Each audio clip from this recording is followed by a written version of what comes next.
Undang-undang itu lebih pandai dari Mas Habib. Lah, sekarang gini loh, mahkamah, apalagi yang mana tuh ketukan palunya itu. Ya kalau saya sudah hafal dengan tipikal apa tuh namanya, Bang Hotman. Kok sama Bang cincinnya Bang? Sama persis. Sama. Justru dianggap oleh pihak terkait itu tidak mewakili dalil-dalil yang telah disampaikan. Mengapa kemudian membahas etika dari seorang presiden? iya, pandangan Mbak persis seperti Hotman Paris.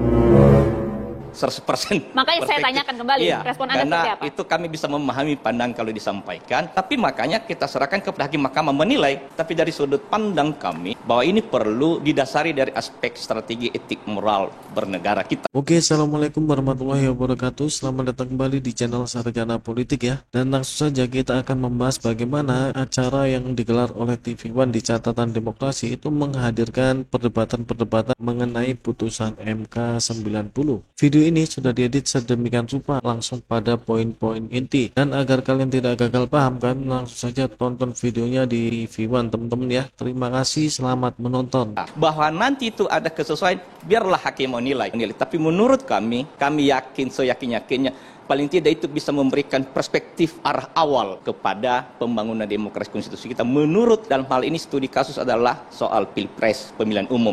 Karena pemilihan umum tidak sekedar pemilu, tapi juga harus dimaknai bahwa sejauh mana dia membangun kualitas etik moral bernegara kita. Seharusnya pasangan 02 ini mendapatkan 0 suara dari 38 provinsi. Itu yang disampaikan oleh salah satu tim hukum dari Ganjar Mahfud, Bang Firman. Landasannya apa Bang Firman? Memang kami membangun dari sudut pandang bahwa dari awal kami menyentuh dua hal, yaitu ada pelanggaran TSM dan yang kedua adalah soal kualifikasi pasangan calon. Itu berarti kami juga memohon dalam petitum untuk diskualifikasi, maka kami berangkat dari perspektif maka itu 0 itu loh. Jadi jangan dilihat dari aspek pendekatan soal pemilu yang sudah menghasilkan hasil perolehan suara, tapi kami melihat bahwa sebetulnya keberadaan pasangan calon itu dalam kaitan dengan bahwa tidak memenuhi kualifikasi sebagai persyaratan. Tapi kenapa kemudian tim hukum Anda bilang ini semua omon-omon? Makin tertawa saya justru. Ya, terima kasih tadi dikonfirmasi langsung oleh senior saya Bang Firman Jayadaeli bahwa memang apa yang disampaikan tidak ada kaitan langsung dengan masalah yang dipersoalkan. Pintu awal politik demokrasi. Tadi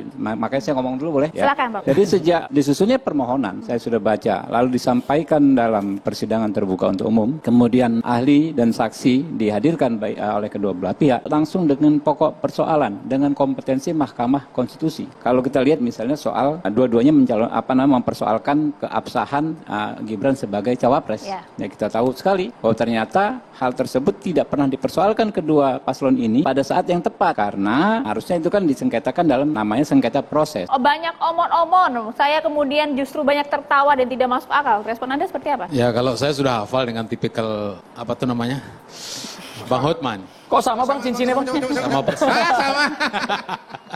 Saya sudah hafal itu. Di sidang MK maupun sidang pidana sama aja begitu modelnya. Dan sidang kali ini membuktikan banyak orang yang bergelut dengan hati nuraninya sendiri. Ini tidak terdapat pada 01, 03, 02 yang banyak pengacara. Lihat tuh. Bang Hotman itu beberapa bulan lalu masih nyindir-nyindir, masih nyinyir pada Gibran. Soal pencalonan Gibran. Wah ini di acara hotrumnya itu kan udah viral itu kan. Tapi di sidang ini dia membela Gibran dengan berbagai dalih. Terus selanjutnya Bang Yusril. Itu tanggal berapa ya? 7 kalau nggak salah bulan 10 2000. Tahun-tahun lalu, sebelum bergabung dengan 01 sebagai pembela. Itu beliau di sebuah hotel, di sebuah acara cerita. Saya datangi seorang tokoh. Tokoh itu ngomong ke saya, kata Yusril ini. Sril, ini pemilu sayang anak katanya. Videonya juga viral tuh. Tapi yang ingin saya katakan, Yusril waktu itu ngomong, kalau saya jadi pihak Gibran, saya nggak akan mencalonkan diri yang mundur. Itu sebagai bentuk kenegarawan. Jadi kayak main kuis kan. Saya ambil satu buku ini ya. Namanya Thomas Likona. Ini penting nih, Thomas Likona ini. Mengatakan, negaramu itu kalau sampai satu hal ini hilang, tentang dasar-dasar adab, itu MK akan mengambil keputusan yang mungkin ya berdasarkan adab. Kenapa? Ya MK sebelumnya dirusak. Dirusak oleh siapa? Anwar Usman dan kawan-kawan. Keputusan 90. Nanti dulu, ini bagian saya dulu. Maka dari itu saya tidak kaget ya. Kemudian putusan yang perkara 90 itu. Bang ditanya Bang tadi kawan-kawannya siapa Bang Mustafa Nara? Kawan-kawannya siapa? Pak Soehartoyo, Bu Eni gitu. Ya terserah aja, pokoknya dia ada Kan sendiri. kawan-kawannya Dia di kan MK. ketua MK. Lah, makanya Jadi kawan-kawannya ini kan sudah sekarang jadi rahasia hakim MK umum yang memeriksa bahwa perkara ini. MK telah dicoret dengan tinta hitam Iya, oleh itu dia. Anwar Usman. Dan kawan-kawan. Dan itu Dan perlu kawan-kawan, MK ya. itu mendengarkan Kawan-kawannya siapa? kajian-kajian, mendengarkan materi-materi tentang adab, Makanya tentang mereka ini etika. melawan MK Karena sekarang. pelanggaran etika sudah super berat sehingga dicopot dari jabatan. Oleh karena itu saya berharap Pak Soehartoyo ini saatnya membalas dengan kebaikan, menjadi pahlawan untuk menutupi aib MK. Supaya apa? Masyarakat kembali menghormati MK. Jangan berlarut-larut menjadi mahkamah keluarga, makalah kalkulator, makalah kong kalingkong, makalah mahkamah apalagi. Tidak jelas. Jadikan MK sebagai mahkamah kemanusiaan. Tenang, Yang mana santai. tentukan palunya itu tidak sekedar bunyi, tapi dia punya dampak positif. Yang mana kemudian Indonesia, marwah MK terbukti kembali sebagai lembaga yang Bang Habib marwahnya ditanggapi tinggi. sebelum ke Bang Kodari. Bang Habib Bang ditanggapi Habib, sekali. silakan, Bang Habib. Habib Yang Roman. menarik ya, apa namanya, satu, kalau kami sih kita harus hati-hati, jangan sampai kita menjadi polisi moral, seolah kita yang paling bermoral, termasuk menjudgment kawan-kawannya Anwar Usman sebagai tidak bermoral tadi kan. Kawan-kawannya Anwar Usman siapa ya? Pak Soehartoyo, Bu Eni, dan hakim-hakim MK yang waktu itu sebagian besar masih ada sampai saat ini. Ini yang dijudgment oleh Bung Mustafa gitu kan. Nah, saya ingin katakan ya bahwa tidak ada pelanggaran etik sama sekali terkait pencalonan Gibran, karena yang dihukum itu Anwar Usman bukan Gibran. Kenapa Anwar Usman masih yang dihukum? Karena dianggap tidak mundur. Itu saja. Padahal praktek tidak mundur ini sudah dipraktekkan oleh Jimli Asidiki, sang ketua MK sejak beliau masih di Mahkamah Konstitusi. Sesederhana itu. Makanya kita nggak bisa katakan Anwar Usman dan kawan-kawan patut dipertanyakan, dan memang dipertanyakan oleh rakyat. Kenapa? Kita baca berkas MK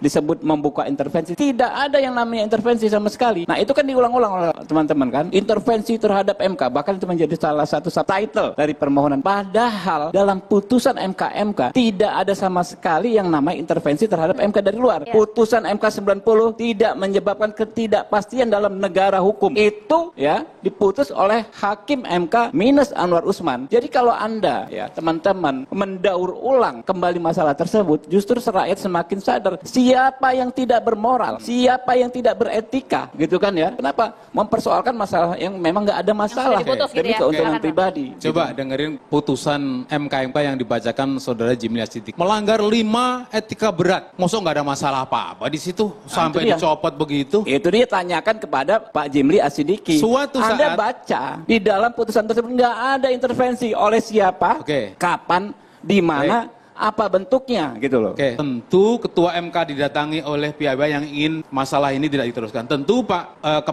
ketua MK juga didatangi oleh yang kontra. Tapi Pak ketua MK nggak balas itu. Kalau prinsipnya yang dia berarti setuju, berarti itu dia setuju dong bahwa ada intervensi. Jadi nggak mungkin MK ada. ngomong kami diintervensi, nggak mungkin, nggak akan Pak, ngaku. kita bicara hukum, bicara bukti, Pak. Bicara putusan MK dikatakan ada intervensi. Buktinya mana? Kapan? Oleh siapa? Apa bentuk intervensinya? Gitu loh.